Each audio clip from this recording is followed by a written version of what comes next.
Muy buen día, Horacio Calderón. Gracias por estar acá. Por favor, ¿cómo estás? Bien, para hacer un análisis de la intervención de Rusia en Siria y por supuesto también de la OTAN. Porque Exacto. Mi consideración al respecto es que si bien han abierto algunos países europeos las puertas a los refugiados, tal es el caso, por ejemplo, de Austria, de Alemania, Exacto, de Francia, Gran Bretaña, bueno, me parece también de una manera discriminada, ¿no? No todos supuesto. aceptan a los refugiados por igual, pero también la permanente intervención en Siria propaga la guerra civil, ¿no? Exacto. Es difícil luchar contra el ISIS, el Estado Islámico, que es un grupo terrorista, pero son provistos, digamos, de armamento, tantos los rebeldes sirios, en esa guerra civil de ciudadanos contra ciudadanos, o sea, los que no apoyan al gobierno de Al-Assad, como aquellos que están en contra del mismo. Entonces, por un lado, los propios refugiados que son albergados por Europa, también son expulsados de allí por la guerra, por la provisión, digamos, de los propios países para que se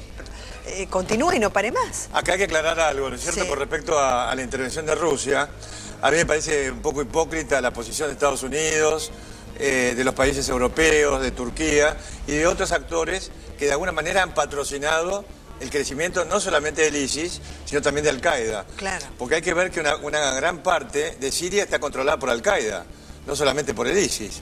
Entonces, ¿qué sucede? Obviamente Rusia no lo hace para favorecer los intereses a lo mejor del gobierno de Siria, sino sus propios intereses geopolíticos en el país. ¿Por qué? Porque Rusia tiene una base naval en el puerto de Tartus desde hace muchísimo tiempo. En caso de que sea derrocado el gobierno de Bashar al-Assad, Rusia correría el riesgo de perder eso y que el Mediterráneo se convirtiera en una especie de Mare Nostrum de la OTAN y de Estados Unidos en particular, ¿no? O sea que, digamos, el conflicto existente después de la Guerra Fría, que no está resuelto, por más que hay otra división de poder en el mundo, que no es Estados Unidos y lo que era la Unión de las Repúblicas Socialistas Soviéticas con el crecimiento de China y demás, y expansión de otros países.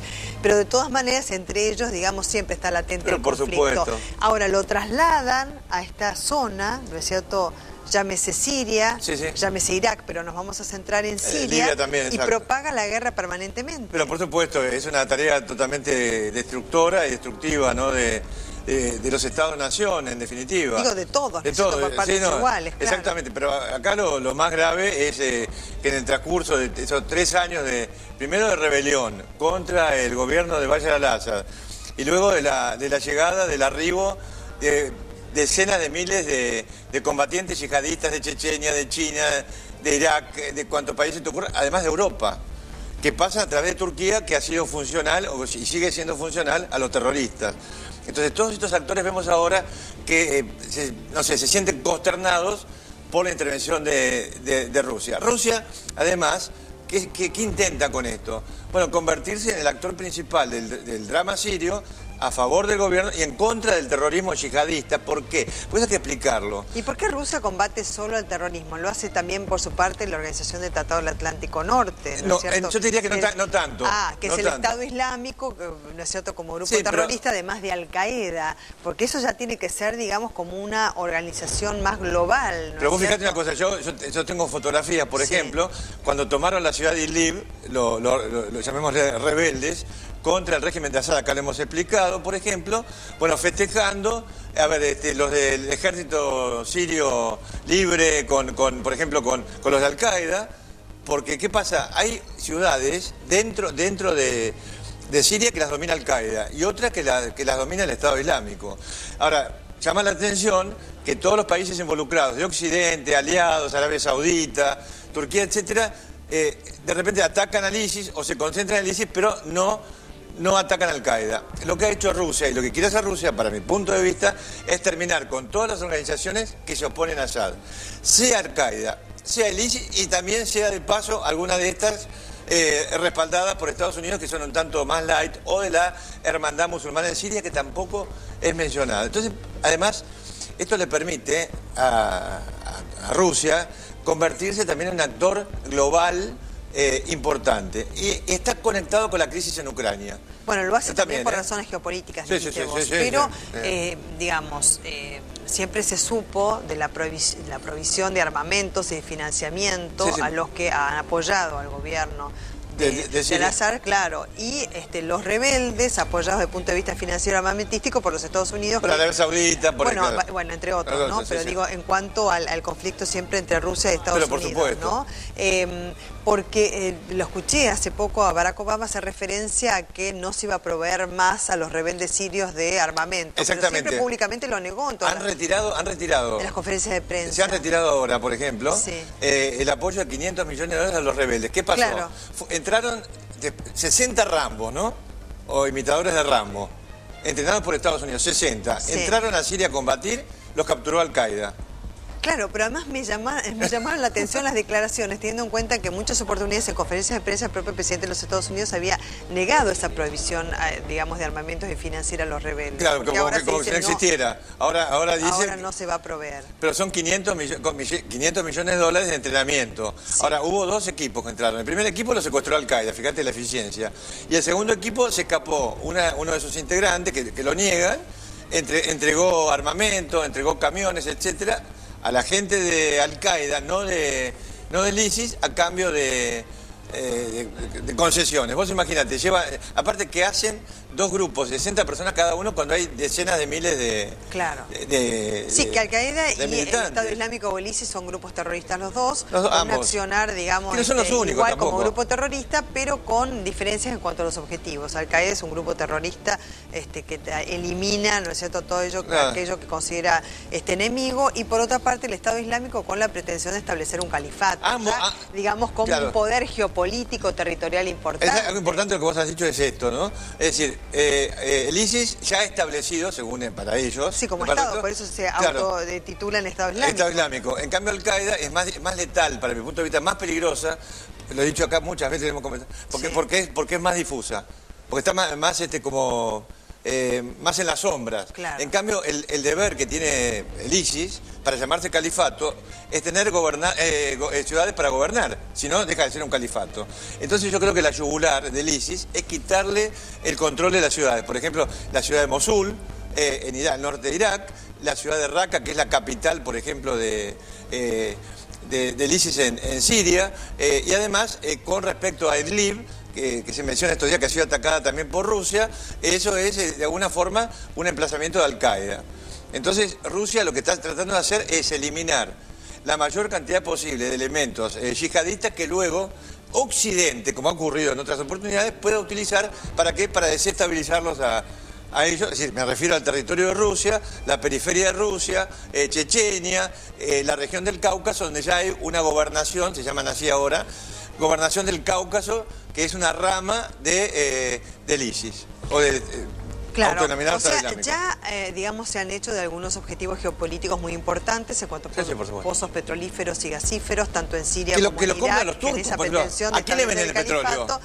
Claro, es pregunta, pues es una retroalimentación permanente. El petróleo se lo venden a Turquía. Pero eso voy, digamos. Entonces, desde el punto de vista geopolítico, ¿no es cierto? Hay intereses de todos los países del mundo. Por supuesto. A ver, pongamos las cosas en claro. Pero por supuesto. Horacio, te invito a eso. Sí, yo estoy totalmente de acuerdo con eso. Acá hay, en el caso Siria, dos bandos muy concretos. Un bando que respalda al gobierno, liderado en este momento, por supuesto, por Rusia, por Irán y por el Hezbollah libanés. Es decir, por el otro lado, tenemos un conjunto de países, Estados Unidos, Francia, Gran Bretaña, Arabia Saudita, Jordania, Qatar. Qatar respalda a la hermandad musulmana en Siria, que en definitiva alimentan un conflicto, todos ellos, porque acá no hay eje del mal o eje del bien, que le han causado 240.000 muertos, millones de desplazados internos y gente que se desplaza hacia el exterior. Claro, que está buscando refugio en Europa. Y yo quiero rescatar una frase del Papa, que ha sido muy importante en los últimos días. Estaba pensando en el Papa. No, el Papa dijo algo que uno viene pensando, pero no se anima a decir. Estamos atravesando una tercera guerra mundial por etapas. En etapas, sí, tal cual. Por etapas y por regiones. Sí. Porque toda la masa euroasiática, y eso tiene que ver con ir un poco abajo de la superficie con respecto al tema de Rusia, Belén. Es decir, Rusia se hace fuerte en este momento en Siria, y eso es una herramienta, un leverage, como dicen en inglés, para negociar una mejor posición en Ucrania.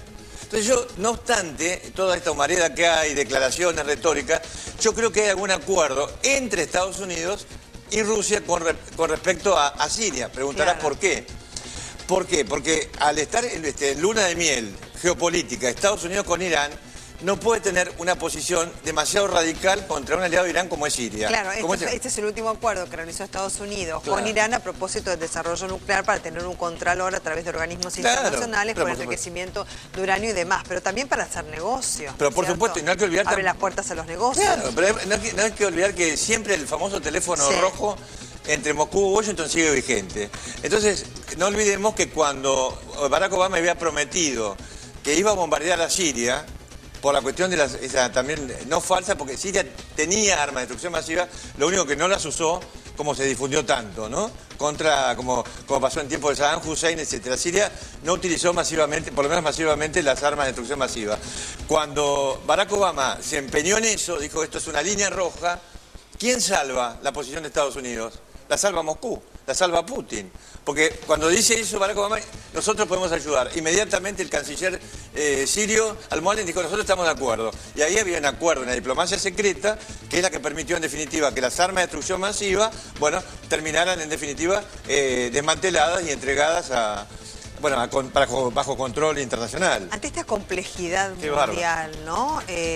¿Cuándo podría terminar una guerra como la que azota Siria cuando en Irak, en el momento que habían terminado los bombardeos o semi-terminado, digamos, con la pretensión de la instauración de un gobierno democrático que nunca se pudo, ni siquiera como un gobierno de transición para lograr la estabilidad institucional, se sigue en guerra y después también Estados Unidos se vio obligado a una partida presupuestaria que no tenía pensado porque era parte de la promesa de la campaña presidencial, fue de la primera y fue de la segunda también de Barack Obama, enviar efectivos nuevamente y también haciendo declaraciones respecto a que no se habían podido estabilizar. Por supuesto, lo que pasa es que no se puede pretender, Belén, implantar la democracia en un país a cañonazos. Y menos en países que no están acostumbrados a regímenes democráticos, como es el caso de Occidente. Entonces acá hay que verlo para mí debajo de la superficie, y acá estamos frente a un final de ciclo histórico de 500 años. Sabemos, podemos tener enfoques diferentes sobre qué pasó, qué no pasó, pero son 500 años que han terminado acá. Entonces nos encontramos en una crisis geopolítica a nivel global, en el marco de una guerra, una tercera guerra, como ha dicho el Papa, mundial, por etapas. Me gustó mucho ese concepto. Es que es importante porque uno lo puede pensar, pero no es lo mismo que lo diga uno, que lo digas vos, que lo digan otros analistas o personas que opinan con conocimiento o no, pero otra cosa es que lo diga el Papa. Claro, porque de hecho la masa euroasiática, es decir, Asia y Europa, todo junto, tiene 4 conflictos. ¿No? Sí. No me quiero extender demasiado, tiene 4 conflictos.